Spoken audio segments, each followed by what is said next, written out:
हे चॅलेंज आहे तुम्हाला. ही कथा शेवटपर्यंत ऐका आणि एकही प्रश्न तुम्ही चुकवून दाखवा. अगदी बोर झालं असलं तर आपल्या क्लासला या, बोर झालं असेल तर युट्यूबवरती या आणि study with AJ YouTube channel open करा आणि हा लेक्चर बघा. बघा याच्यामध्ये काय झालेलं आहे, आपली एक इसवी सन पूर्व 1900 म्हणजे इसवी सन पूर्व 2600 2600 कधी इसवी सणाच्या पूर्वी, इसवी सणाच्या नंतर आपण आताशी 2024 पर्यंत आलेलो आहेत.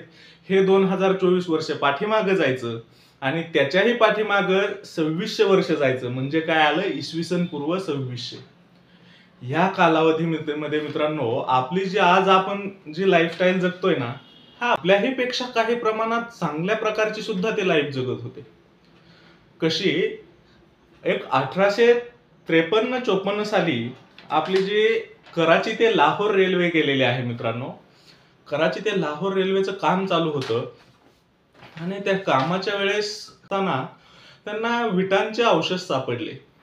विटांचे अवशेष सापडले, पण इंग्रज अधिकाऱ्यांना सुद्धा असा घाम फुटला असेल बरं का त्या विटा बघून. कारण त्यांच्याकडे हे आता कुठेतरी 1800च्या आसपास मित्रांनो विटांचं काम सुरू झालेलं होतं. तुम्ही बघाल तर 1700च्या अगोदरच्या इतिहासाचे तुम्हाला जे ऐतिहासिक वास्तू दिसतील त्याच्यामध्ये विटांचा वापर अगदी नगण्य आहे. पण ठीक आहे, 1700, 1800, 1500, 1600 पर्यंत तुम्ही मागे जा, तुम्हाला विटांचा वापर थोड्याफार प्रमाणात दिसेल, पण त्याच्या अगोदर तर दिसणारही नाही. पण हे जे इसवी सणामधले 1500-1600 बघतोय आपण, इसवी सणातले हे 1500-1600 मायनस होऊन पुन्हा नंतर मायनस मध्ये म्हणजे इसवी सणाच्या पाठीमागे 2600 वर्षांपूर्वी पक्क्या विटांचे जे ते आपल्याला कुठेतरी आढळल्याचं तिथं प्रमाण ह्या अवशेषांमध्ये, पक्क्या विटांच्या अवशेषांमध्ये इंग्रज अधिकाऱ्यांपर्यंत पोहोचलं. आता इंग्रज अधिकाऱ्यांना असं वाटलं, इंग्रज अधिकारी काय करायचे मित्रांनो, बाकी काय नसतं रे, तुम्हाला हरवण्यासाठी तुमच्या सर्वात महत्वाचा तुमचा शत्रू म्हणजे कोण असतो, तर ते तुमच्यामधली जे न्यूनगंड असतो तो असतो. तुमच्या यशाचा तो जसा सारथी तुमचा कॉन्फिडन्स असतो, तसाच तुमच्या हरण्यामागे तुमचा न्यूनगंड असतो. आणि ह्या इंग्रज अधिकाऱ्यांनी, इंग्रज लोकांनी भारतीय लोकांवरती राज्य केलं, पण बुद्धीने जरा चाणाक्ष होते. त्यांच्या काळात तिकडे ग्रीक, युरोपमध्ये जे ग्रीक वगैरे आहेत त्या ठिकाणचे जे फिलॉसॉफर आहेत त्यांनी अगदी माणसाची मनं ओळखून घेतलेले होते. आणि कसं माणसावरती राज्य करायचं, अरे 150 वर्ष राज्य करणं ही सोपी गोष्ट नाही. बघा, एखादा उद्योजक असेल तर त्याला त्याचं लेबर, एक 100-200 लोक असतील लेबर, ते सांभाळणं त्याला अवघड जातं. एक 100-200 सोडा रे, 10-5 लोक सांभाळणं सुद्धा किती अवघड जातं. इंग्रजांनी सुद्धा मित्रांनो आपल्यावरती राज्य केलं, सगळ्या भारतीयांना एकदम असं मुठीत ठेवलं. म्हणजे त्यांनी सगळ्या माणसांच्या असं मानसिकतेसोबत ते खेळले मित्रांनो. आणि मग ह्या मानसिकतेसोबत खेळत असताना पण त्यांच्या लक्षात आलं की ही जमात कुठेतरी आपल्याही पेक्षा प्रगत होती, यांचा इतिहास थोडासा आपल्याही पेक्षा जास्त इंटरेस्टिंग होता, हे त्या इंग्रज अधिकाऱ्यांच्या लक्षात आलं. आणि त्यांनी 1853-54 मध्ये त्यांना जेव्हा विटांचे अवशेष सापडले तेव्हा त्यांनी त्याच्यावर जास्त काही ऍक्शनच घेतली नाही. अगदी एकदम ठीक आहे, असेल काय, कुठलं असेल असं म्हणून त्यांनी सोडूनच दिले ते. त्याच्यानंतर जे भारतीय पुरातत्व विभागाचे ज्यांना जनक म्हणलं जातं, असे जनक कोण आहेत मित्रांनो, तर ते कनिंघम नावाचे एक इंग्रज अधिकारी आहेत. Sir Alexander Cunningham. कनिंगहॅम म्हणतात काही जण, कनिंघम असं म्हणतात. सिंघम सारखं वाटतंय म्हणून मी बी आपलं कनिंघम म्हणून टाकलंय मित्रांनो. लक्षात ठेवण्यासाठी सिंघम सारखं कनिंघम लक्षात ठेवा, कनिंगहॅम आलं तरीही तुम्हाला उत्तरापर्यंत तुम्ही जाऊ शकता.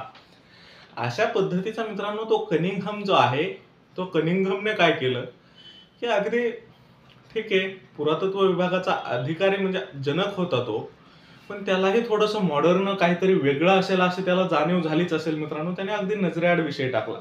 70 वर्ष मित्रांनो उलटून गेल्याच्या नंतर त्यांनी काय केलं, त्याच्यावर कुठेतरी ऍक्शन घ्यावी असे भारतीय जी लोक आहेत, सर दयाराम सहानी नाव होतं त्यांचं, त्यांनी काय केलं, एक सारखं टुमकच लावलं यांच्या मागं. मग यांनी काय केलं, यांच्याकडे जे सर जॉन मार्शल नावाचे जे भारतीय पुरातत्व विभागाचे अधिकारी होते त्यावेळेसचे, जे अध्यक्ष होते, ते काय म्हणले माहितीये का, अरे सहानी तू असं म्हणतोय ना, चल ठीक आहे, तुला मी एक टीम देऊन टाकतो आणि तू काय कर, या टीम कडून उत्खनन करून घे आणि बघ काय सापडते ते. चिकाटीने अगदी हे दयाराम साहनी सर लागले आणि त्यांनी काय केलं, 1921 मध्ये हडप्पा संस्कृती शोधून काढली रे. बघा, आता उत्सुकता यांना होती. यांनी अगोदर डिपार्टमेंटमध्ये पत्र वगैरे लिहून त्यांनी काय केलं की ते कामाची जबाबदारी मागितली आणि ते काम करण्यासाठी स्वतःकडे घेतलं.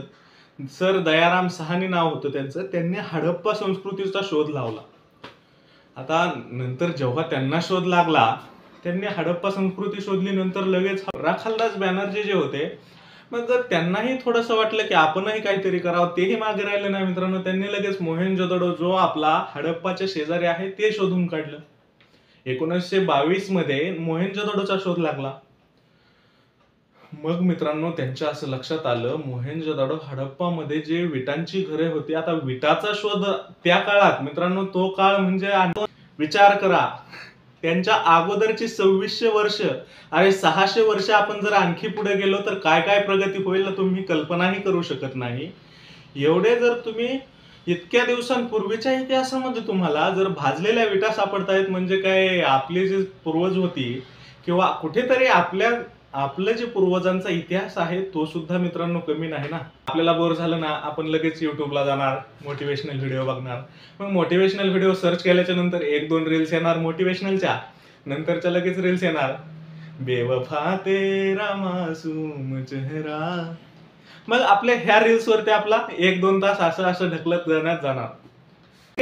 त्यानंतर जे आपले समोर जे आपले पूर्वज होते, जे आपले संघर्ष योद्धे होते, इंग्रजांविरुद्ध लढणारे, त्यांना एक आतून मोटिवेशन मिळायला लागलं की आजपासून 1819च्या काळात 18-19 शतकं मागे जाऊन त्याच्या अगोदरचे 2600 शतकांमध्ये कुठेतरी काय होतं, 2600 शतकांना अगोदर काय होतं मित्रांनो, विटांचा शोध होता, नगररचना होती, डबल मजली घरं होते मित्रांनो, 2-2 मजल्यांची घरं त्या ठिकाणी आढळलेली आहेत. अशी अवशेष आढळले म्हणजे आपण सुद्धा खूप प्रगत होतो. हा मनामध्ये कुठेतरी कॉन्फिडन्स यायला लागला, इंग्रजांविरुद्ध लढण्यासाठी आणखी प्रेरणा वाढायला लागली.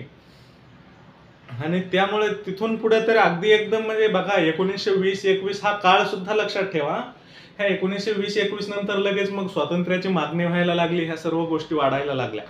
अगोदर कसं होतं, साम्राज्याअंतर्गत स्वातंत्र्य किंवा वगैरे हे ते सगळं काय इंग्रजांच्या ह्याच्यामध्ये जाऊन आपल्याला त्यांच्या अधिकाराखाली, त्यांच्या आधिपत्याखाली आपल्याला जगायचं होतं.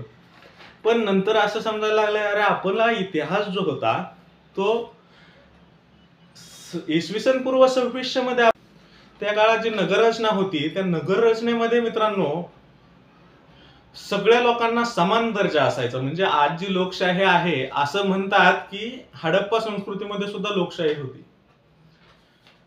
तर हे जे तुम्हाला मी सांगतो, आपले इजिप्त आहे, इजिप्तमध्ये एक अशी संस्कृती होती हडप्पा संस्कृती सारखी, त्याला नाईल संस्कृती म्हणतात मित्रांनो. इजिप्तमध्ये एक संस्कृती होती, त्याला नाईल संस्कृती म्हणतात.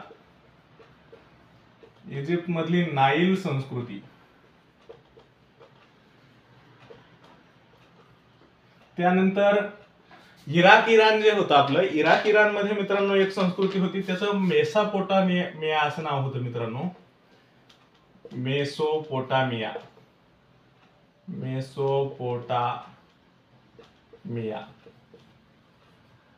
आता काय म्हणायचं ते म्हणा, मिस्या म्हणा, पोट म्हणा किंवा मैया म्हणा, काय म्हणायचं ते म्हणा. मेसोपोटामिया हे कुठे होते? इराक इराण मध्ये होते मित्रांनो. इराक इराण मध्ये होती. आणखी अशीच एक चीनची जी नावं आहेत, चीनचे हुयांग, चुयांग, मोयांग अशी नावं होती. त्याचप्रमाणे ही हुयांग संस्कृती एक होती. हुयांग नावाची एक संस्कृती होती. ती होती कुठे? चीनमध्ये. ह्या 4 संस्कृत्या सापडल्या होत्या मित्रांनो त्या काळात. इजिप्तची नाईल संस्कृती, मेसोपोटामियाची, इराक इराण मधली ती मेसोपोटामिया, आणि हुयांग कुठली? चीनची. हडप्पा संस्कृती आपल्या भारत भूमीची मित्रांनो. तेव्हा पाकिस्तान वेगळा नव्हता बरं का. भारत भूमीमधली कोणती? आपली हडप्पा संस्कृती. मग ह्या जे 4 संस्कृत्या होत्या, ह्या 4मध्ये सुद्धा आपल्या हडप्पा संस्कृती मित्रांनो सर्वात काय होती? प्रगत होती. हे मेसोपोटामिया वगैरे इकडची लोक आपल्याकडे व्यापारासाठी यायची. ही लोक आपल्याकडे इराकी लोक व्यापारासाठी यायची आणि आपल्याकडची जी निळीची वगैरे पिकं त्या ठिकाणी असायची, त्या काळात असायची. आपला एक ऋतिक रोशनचा मित्रांनो चित्रपट सुद्धा मोहेंजोदडो नावाचा चित्रपट युट्यूब वरती तुम्हाला फ्रीमध्ये असेल. त्या चित्रपटामध्ये अगदी वर्णन दिलेलं आहे. निळीचं उत्पादन असेल किंवा वेगवेगळे जी धातू अधातू आणि जी वेगवेगळी मोत्यांचे हिऱ्या मोत्यांचे जे व्यवहार होते ते आपल्याकडून चालायचे मित्रांनो. मग आता हे निळीचे व्यापार वगैरे हे सर्व गोष्टी त्या काळात होत होत्या. विचार करा 1800 नंतर सुद्धा इंग्रज जेव्हा आले आपल्याकडे तेव्हाही निळीचे वगैरे व्यापार झालेले आहेत. मग त्या काळाचा जो जम्मू काश्मीरमध्ये मांदा शहर होतं, मांदा ठिकाण आहे, त्या मांदा ठिकाणी आपला उगम झालेला होता. कशाचा? हडप्पा संस्कृती. म्हणजे उगम म्हणण्यापेक्षा या ठिकाणी असं कुठेतरी हडप्पा होतं बरं का. इथे हडप्पा होतं, या ठिकाणी असं खाली थोडंसं मोहेंजोदडो होतं, इथे आपलं दायमाबाद आणि इकडं सुक्का गेंदोर. ही काय होते मित्रांनो? हडप्पा. सिंधू नदीच्या किनाऱ्यावरती जे आहे ते हडप्पा होतं. नंतर आपलं खाली जे होतं, खाली आपलं मोहेंजोदडो नावाचं जे ठिकाण होतं,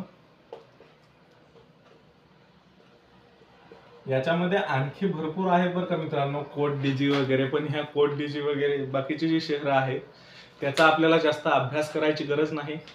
पण हडप्पा संस्कृतीबद्दल तुम्हाला मी यासाठी सांगत आहे की इतिहासाची सुरुवात करताना हडप्पा संस्कृतीपासून जर नाही केलं तर इतिहासच काय केला मित्रांनो. कारण आपल्या प्रागैतिहासिक आणि ऐतिहासिक असे इतिहासाचे कालखंड आहेत.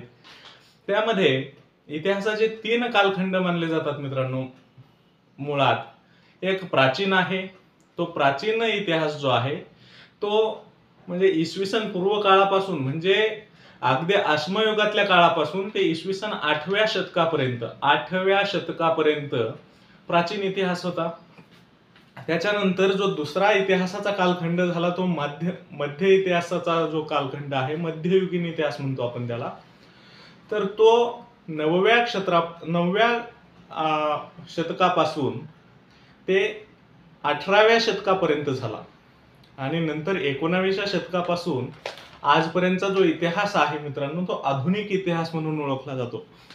आता या इतिहासामध्ये या 3 कालखंडांमधला सर्वात पहिला कालखंड म्हणजे प्राचीन इतिहास, आणि प्राचीन इतिहासातला सुरुवात म्हणजे हडप्पा संस्कृती मित्रांनो. म्हणून हडप्पा संस्कृतीबद्दल तुम्हाला थोडीशी माहिती सांगावीशी वाटत होती आणि यासाठी तुम्हाला ही माहिती सांगत आहे. त्याच्यामध्ये जे आपल्याला सापडलं होतं, गुजरातमध्ये आणखी या ठिकाणी एक लोथल नावाचं ठिकाण होतं मित्रांनो. काय होतं? लोथल नावाचं ठिकाण होतं. त्या काळातली जुनी सर्वात मोठी गोदीचं ठिकाण सापडलेलं आहे असं म्हणतात. लोथल मध्ये गोदीचं ठिकाण सापडलेलं आहे असं म्हणतात. आणखी जे हडप्पा जे शहर आहे, हडप्पा मध्ये सर्वात मोठं धान्य कोठार होतं. अशी 6 धान्य कोठारे हडप्पामध्ये होते. म्हणजे तेव्हाही त्यांना आपत्कालीन परिस्थितीची जाण होती मित्रांनो. अगदी प्रगत म्हणजे आज आपण जेवढे प्रगत आहोत तेवढेच प्रगत इसवी सन पूर्व 2600 मध्ये लोक होते. हा इतिहास मित्रांनो कुठेतरी लक्षामध्ये ठेवा. एवढंच सांगण्यासाठी मित्रांनो ही एक इतिहासाची पार्श्वभूमी आपण आज ह्या पहिल्या लेक्चर मधून सुरू केलेली आहे. आणि ही पार्श्वभूमी सुरू केल्याच्या नंतर तुम्हाला आता स्टोरी टाईप तर सांगून झालेलंच आहे, पण ही जी आपलं आता याच्यामध्ये काही गोष्टी सांगायच्या राहिल्या ती आपली यूपी जे आहे, उत्तर प्रदेश. यूपी म्हणजे काय? आपला उत्तर प्रदेश. उत्तर प्रदेशमध्ये आलमगीरपूर जे आहे, आलमगीरपूर ही इकडची बाउंड्री होती हडप्पा संस्कृतीची. त्याच्यानंतर यमुनाची उपनदी जी आपली हिंदन नदी होती, या हिंदन नदीच्या काठी आलमगीरपूर नावाचं शहर वसलेलं आहे. ती हडप्पा संस्कृतीची इकडची म्हणजे पूर्वेकडची बाउंड्री होती. नंतर पश्चिमेकडची बाउंड्री म्हणजे या ठिकाणी इथून आपण आलो इकडे पश्चिमेकडची ही बाउंड्री सुतका गेंदोर. सुतका गेंदोर मित्रांनो आताच्या बलुचिस्तान मध्ये काय आहे? सुतका गेंदोर आहे. आणि दक्षिणेकडे जे आपण आलो तर दक्षिणेकडे दायमाबाद नावाचं शहर होतं, जे आपलं गोदावरी नदी अहमदनगर किंवा अहिल्यानगर जिल्ह्यामध्ये आहे. त्याच्यानंतर मांदा जे आहे ते जम्मू आणि काश्मीरमध्ये होतं. अशा पद्धतीचा हा जो आकार आहे मित्रांनो, हा त्रिकोणाकार आहे. हा त्रिकोणाकृती काय आहे, हडप्पा संस्कृतीचा जर तुम्हाला विचारलं तर आकार हा त्रिकोणाकृती आहे. आता तुम्हाला हे या ठिकाणी त्रिकोणाकृती दिसत नसेल, आणि जरी समजा हे त्रिकोणाकृती दिसलं तरीही तुम्ही सांगताय सर की महाराष्ट्रामधला जो आपला दायमाबाद आहे तो अहमदनगर जिल्ह्यात आहे, आणि तुम्ही नकाशामध्ये तर गुजरात असा इथे काढलाय आणि दायमाबाद महाराष्ट्रातला अहमदनगर जिल्हा इकडे कुठे आणला. तर मित्रांनो, माझ्या चित्रकलेत काही जास्त जीव नाही मित्रांनो. मी अगदी काढायचं म्हणून नकाशा काढण्यात आलेला आहे, पण तुम्ही हे काय करा, कन्सिडर करताना हा महाराष्ट्र धरा इथं, आणि या ठिकाणी गुजरात इकडे वरती आणा. जरा थोडासा नकाशा व्यवस्थित काढता आलेला नाही, पण तुम्हाला सांगताना मी जे सांगतो ते लोथल ठिकाण या ठिकाणी गुजरात मधलं होतं. नंतर या ठिकाणी जे दायमाबाद आहे, हे दायमाबाद कुठं आहे, महाराष्ट्रातल्या अहमदनगर जिल्ह्यात आहे. लोथल हे गुजरातचं ठिकाण होतं. मोहेंजोदडो, हडप्पा, थोडासा तुम्हाला एक इतिहास मी चित्राच्या रूपात सांगण्याचा प्रयत्न केलेला आहे. आणि हा जो इतिहास आहे, या इतिहासाला मित्रांनो असे ठोक पुरावे काही नाहीत. त्यामुळे आपल्याला अगदीचा इतिहास हडप्पा संस्कृतीचा कोणाकडूनही ऐकला असेल, तिथे पूर्णपणे तुम्हाला म्हणजे विटांचे अवशेष सापडले ही गोष्ट खरी आहे. ह्या सर्व गोष्टी जे अवशेष सापडले ह्या गोष्टी सर्व खऱ्या आहेत. ते फक्त अनुमान लावण्याच्या गोष्टी असतात. तर आता अनुमान म्हणजे काय, मराठी व्याकरणामध्ये घुसू लगेच. अनुमान शब्दाचा अर्थ काय की बघा, एखादी चूल असेल आणि चुलीच्या आतमध्ये जर गवत उगवलं असेल, एखादी चूल असेल, चुलीच्या आतमध्ये गवत उगवलं असेल, तर असं समजून चला ही चूल कमीत कमी महिना दीड महिन्यांपासून पेटवली गेलेली नसेल. कारण चूल जर पेटवली असती तर त्या ठिकाणी काय झालं असतं, गवत उगवलं नसतं.